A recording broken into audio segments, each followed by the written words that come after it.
Assalamualaikum warahmatullahi wabarakatuh. Rabbi sholli shodri wa yassir li amri wa hlul 'uqdatam min lisani yafqahu qawli. Allahumma sholli ala Muhammad wa ala ali Muhammad walhamdulillahi rabbil alamin. Alhamdulillah dulur, hari ini kita bisa berjumpa kembali dalam channel Couple Tablik bersama istri saya Monik Andi Putra, bersama suami saya Bagus Adi Putra. suami. Iya. Oh iya, istriku lupa.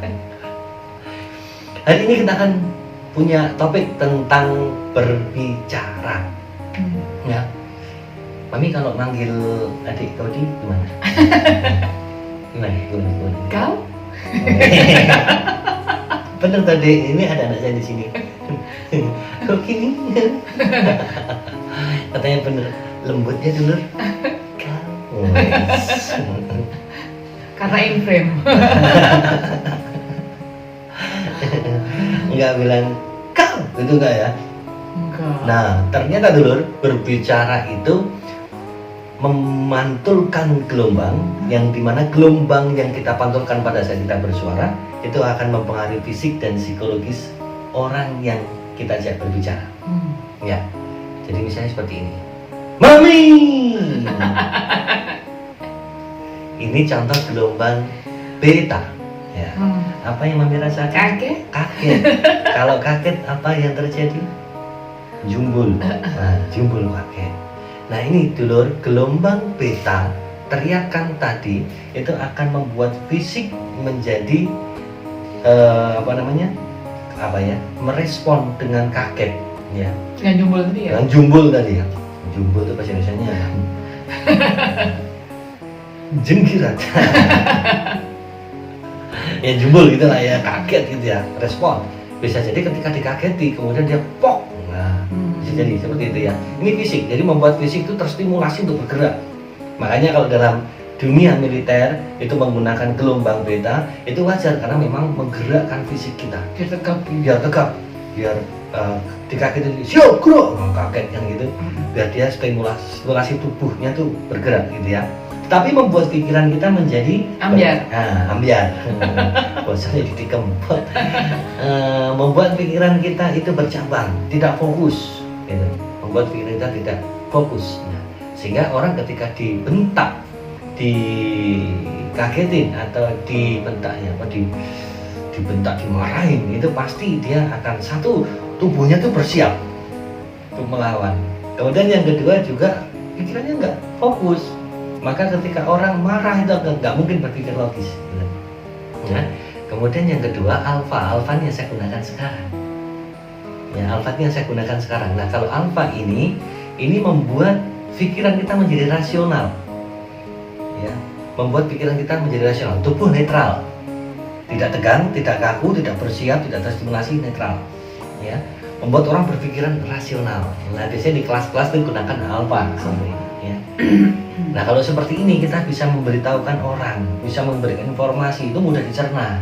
Makanya di kelas ya kita nggak boleh mentak-mentak mahasiswa kita, tapi kita gunakan gelombang alfa tadi, bukan yang beta. Ya. Pelajari ini itu nggak boleh. Informasi itu nggak bisa didapat akhirnya. Tapi kalau kita gunakan alfa, itu akan mudah dicerna oleh anak didik kita. Nah yang terakhir theta. Theta itu seperti saat kita berdoa. Ya Allah, berikanlah saya rezeki. Ya Allah, ya Rabb, dekatkanlah aku dengan jodohku. Nah, ini kita menggunakan gelombang theta. Mengibah ya? Nah, mengibah. Theta itu membuat rileks. Tubuh itu rileks. Saat kita berzikir, saat kita beristighfar, kita astagfirullah, itu pakai theta, itu kita akan rileks. Ketika kita rileks, ini penyembuhan hebat, ya, healing yang hebat, ya. Penyembuhan yang hebat, dan kemudian juga meluluhkan hati, ya, meluluhkan hati. Sehingga Bu yang di rumah yang suka teriak-teriak sama anaknya pakai gelombang beta, kau deh, ya gitu ya, itu nggak akan masuk dan dalam pikiran anak itu. Justru anak itu menjadi tegang, nggak bisa diberikan informasi, ya. Yang paling bagus mana? Gunakan theta. Theta itu menyentuh hati. Gaudi, kalau kamu memilih jodoh yang itu, nah itu menyentuh hati. itu nyentuh hati. Jadi jangan kamu nggak boleh pacaran sama dia, nggak boleh. Jadi sentuh hati dia, tatap matanya anak kita kasih gelombang theta, maka itu kan bisa menyentuh hati. Kayak ibu-ibu ngomong ke suami juga gitu, ternyata Iya bang. ini jagonya ini yang pakai theta.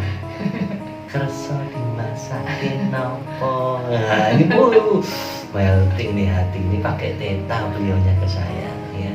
Jadi beta, alfa, theta, namun tidak melulu kita harus gunakan theta terus. Kalau ada kebakaran nggak akan mungkin kita gunakan beta.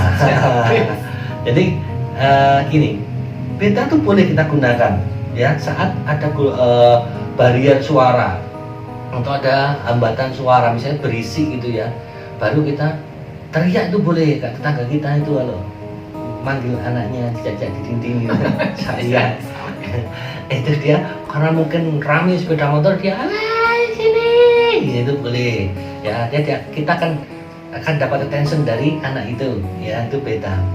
Jadi boleh gunakan beta, alfa, theta dan sebagainya, itu tergantung dari situasi yang ada. Nah ini secara ilmiahnya, secara logika, itulah suara yang kita, gelombang suara yang kita sampaikan pada saat kita berbicara. Namun bagaimana agama mengaturnya, terutama dalam Islam bagaimana mengaturnya, inilah saatnya Bunyai Monik Ani Putra Al-Mukarramah akan memberikan dalil kepada kita. Dengarkan.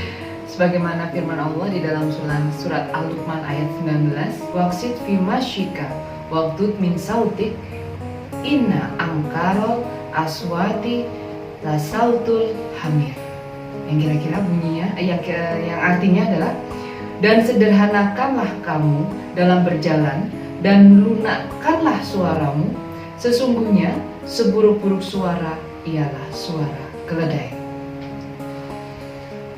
Jadi intinya, apabila kita bersuara keras kepada seseorang, bisa jadi kita melukai hatinya. Cara kita menghargai seseorang adalah dengan bersuara yang lembut kepada seseorang itu. Nah kalau marah gimana? Nggak usah marah. Latatu walakal jannah. Maka nggak usah marah. Karena kalau marah, seperti yang sudah pernah kita bahas sebelumnya, yang rugi adalah kita sendiri. Kita sedang melukai hati kita sendiri, kita sedang melukai diri kita sendiri. Gitu kira-kira Pak. Duh, sudah. Waduh maka Bu, ini cuma sedikit, saya banyak. Nah, betul lah disampaikan Bunyai ini. Kanjeng Nabi pun sudah mencontohkan bagaimana suara beliau.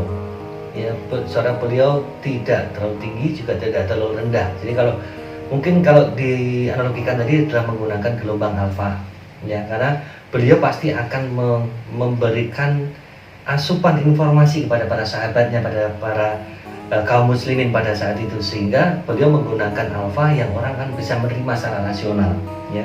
Jadi lunakkanlah suaramu, artinya lunakkan itu tidak terlalu tinggi, tidak terlalu rendah, yang sedang saja, lembut seperti tadi yang suara istri saya, dengarkan ya, lembut sekali suara beliau ini ya. Tapi kalau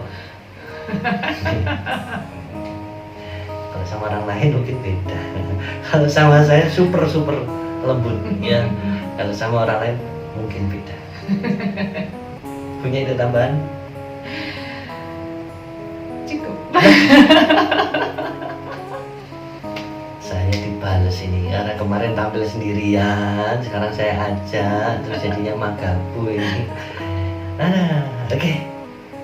Dulur, ini jangan lupa ya, kita gunakan gelombang yang tadi, lebih banyak gunakan alfa sih, dan kemudian juga untuk kita berdoa kepada Allah untuk menyentuh hati kita gunakan theta, karena nggak mungkin kan kita bicara sama Allah, kita doa kepada Allah kita gunakan yang beta, yang bentak-bentak tadi ya, yang gunakan jasa gelombang beta, alfa, theta sebagaimana keperluan kita ya. Tetapi ternyata Islam sudah mengatur yang tengah-tengah aja nih kalau bicara dengan orang lain gitu ya.